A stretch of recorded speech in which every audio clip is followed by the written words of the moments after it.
Hello everyone, आज हम बात करेंगे यूनिफॉर्म सिविल कोड के बारे में और देखेंगे दिल्ली हाई कोर्ट का रिसेंट ऑर्डर जिसमें कोर्ट ने यूनिफॉर्म सिविल कोड को नेसेसरी बताया है। कोर्ट ने कहा there is the need for a code common to all in the country and ask the central government to take the necessary steps. Court ने कहा Indian society gradually homogeneous बनती जा रही है। होमोजीनियस का मतलब है लोगों के रहन सहन में सिमिलैरिटी आती जा रही है और जो भी हेट्रोजेनिटी या डाइवर्सिटी थी वो अब धीरे धीरे हटते जा रहे हैं। रिलीजन, कम्युनिटी और कास्ट के जो बैरियर्स थे वो स्लोली डिस्पेट होते जा रहे हैं। ऐसे में कॉमन कोड का आना ज़रूरी लग रहा है। कोर्ट ने कहा आर्टिकल 44 भी इसी होप को एक्सप्रेस करता है और कहता है कि एक यूनिफॉर्म सिविल कोड होना चाहिए। तो अब यूनिफॉर्म सिविल कोड सिर्फ एक होप बनकर ना रह जाए, इसके लिए कोर्ट ने गवर्नमेंट को डायरेक्शन दी कि आप जल्दी से यूनिफॉर्म सिविल कोड को लाने की तैयारी कीजिए या प्रोविजंस देखिए कि कैसे यूनिफॉर्म सिविल कोड को जल्दी लाया जा सकता है। कोर्ट का कहना है जो यूथ है वो अलग अलग कम्युनिटी से आते हैं और अब इंटर कास्ट मैरिजेस हो रही हैं, इंटर ट्राइबल मैरिजेस हो रही हैं, अलग अलग रिलीजन से मैरिजेस हो रही हैं। ऐसे केसेस के लिए एक यूनिफॉर्मिटी लाना बहुत ज़रूरी है। और जो पर्सनल लॉज हैं ये बहुत ही ज़्यादा इम्पेडिमेंट क्रिएट करते हैं बाद में फैमिली को डिसॉल्व करने में या इनहेरिटेंस के मैटर्स में। सत्यप्रकाश मीना वर्सेस अलका मीना में हाई कोर्ट ने ये जजमेंट दी है।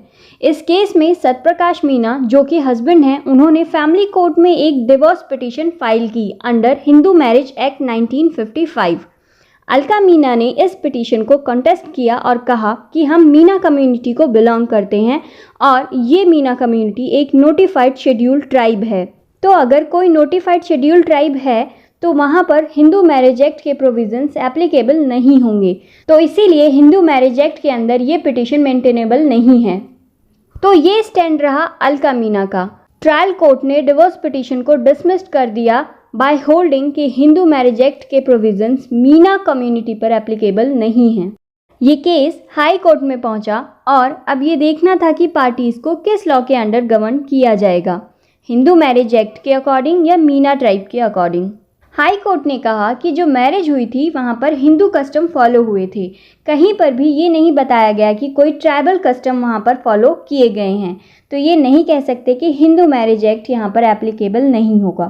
कोर्ट ने कहा कि अगर आपने हिंदू मैरिज एक्ट के अकॉर्डिंग ही पूरी शादी की है तो आप ये नहीं बोल सकते कि बिकॉज हमारी मीना कम्युनिटी शेड्यूल्ड ट्राइब है तो हिंदू मैरिज एक्ट के प्रोविजंस इस पर एप्लीकेबल नहीं होंगे। हाई कोर्ट ने कुछ इंपॉर्टेंट केसेस को रेफर करते हुए यूनिफॉर्म सिविल कोड की नेसेसिटी को डिस्कस किया। कोर्ट ने जॉर्डन डिंडे वर्सेस एसएस चोपड़ा की जजमेंट को रेफर करते हुए ये कहा था कि सुप्रीम कोर्ट ने 1985 में ही बहुत स्पेसिफिकली कहा था कि अब समय आ गया है कि हर मैरिज पर यूनिफॉर्म सिविल कोड एप्लीकेबल हो इररिस्पेक्टिव ऑफ रिलीजन और कास्ट।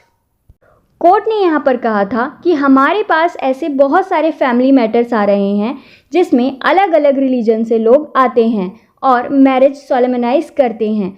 उसके बाद हमें उस मैरिज को डिसॉल्व करने में या जो भी इस तरह डिस्प्यूट आते हैं उनको प्रोसीड करने में और डिस्पोज करने में प्रॉब्लम्स आती हैं। तो ऐसे में एक कॉमन सिविल कोड होगा तो ऐसे मैटर्स आसानी से और इक्वेलिटी के साथ डिस्पोज हो सकेंगे।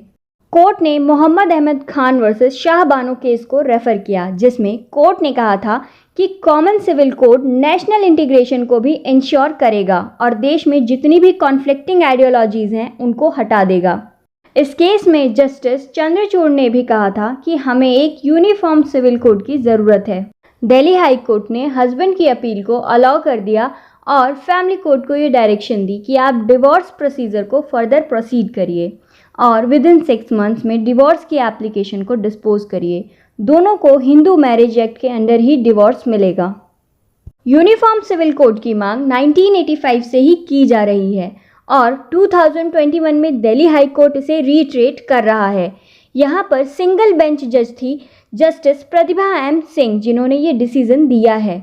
जस्टिस सिंह ने कहा कि अभी तक 3 डिकेड से भी ज़्यादा हो चुके हैं और गवर्नमेंट ने अभी तक दोनों केसेस जॉर्डन डिंडे केस और शाहबानो केस दोनों को ठीक से इम्प्लीमेंट नहीं किया है। इस केस में कोर्ट को ये लगा कि मैरिज करते टाइम लोग हिंदू मैरिज एक्ट्स को यूज़ करते हैं और फिर बाद में अपने ट्राइबल एस्पेक्ट्स को आगे लेकर आते हैं, इसलिए ये क्लियरली कहा गया कि जो पर्सनल लॉज हैं वो कॉन्फ्लिक्ट्स अराइज कर रहे हैं। कोर्ट ने ये डायरेक्शन दी कि इस जजमेंट को मिनिस्ट्री ऑफ लॉ के साथ कम्युनिकेट किया जाए और कहा गया कि जल्द से जल्द यूनिफॉर्म सिविल कोड के लिए डिज़ाइन ड्राफ्ट किया जाए, जिससे इसे जल्दी से जल्दी इम्प्लीमेंट किया जा सके। इससे मैरिज, अडॉप्शन, सक्सेशन के केसेस में सिमिलैरिटी आ जाएगी और केसेस को डिस्पोज करना आसान हो जाएगा। कोर्ट ने ये भी एम्फेसाइज किया कि जितने भी पर्सनल लॉज हैं ये सारे एंटी वुमेन हैं। ये पैट्रियार्कल माइंडसेट से बनाए गए लॉज हैं जिसमें वुमेन हमेशा ही विक्टिमाइज बनी रहती है। कोर्ट ने कहा कि uniform civil code article 14, article 15, article 21 right to life इतने सारे राइट्स को इंश्योर कर सकता है और पर्सनल लॉज को बाहर निकाल सकता है सोसाइटी से। ऐसा नहीं है कि दिल्ली हाई कोर्ट पहली बार कह रहा है कि यूनिफॉर्म सिविल कोड होना चाहिए। इससे पहले हमारे ex chief justice S.A. Bobde Goa के यूनिफॉर्म सिविल कोड के बारे में पॉजिटिव रिमार्क्स दे चुके हैं। पूरे देश में गोवा अकेला ऐसा स्टेट है जहां पर यूनिफॉर्म सिविल कोड फॉलो किया जाता है। आज की इस वीडियो में हमने बात की यूनिफॉर्म सिविल कोड के बारे में, जो कि एक बहुत इम्पॉर्टेंट टॉपिक है हमारे जुडिशियल सिस्टम के लिए और हमारी कंट्री के लिए। अगर ये वीडियो आपको अच्छी लगी हो तो प्लीज़ लाइक करिए, शेयर करिए और चैनल को सब्सक्राइब करिए। Thank you.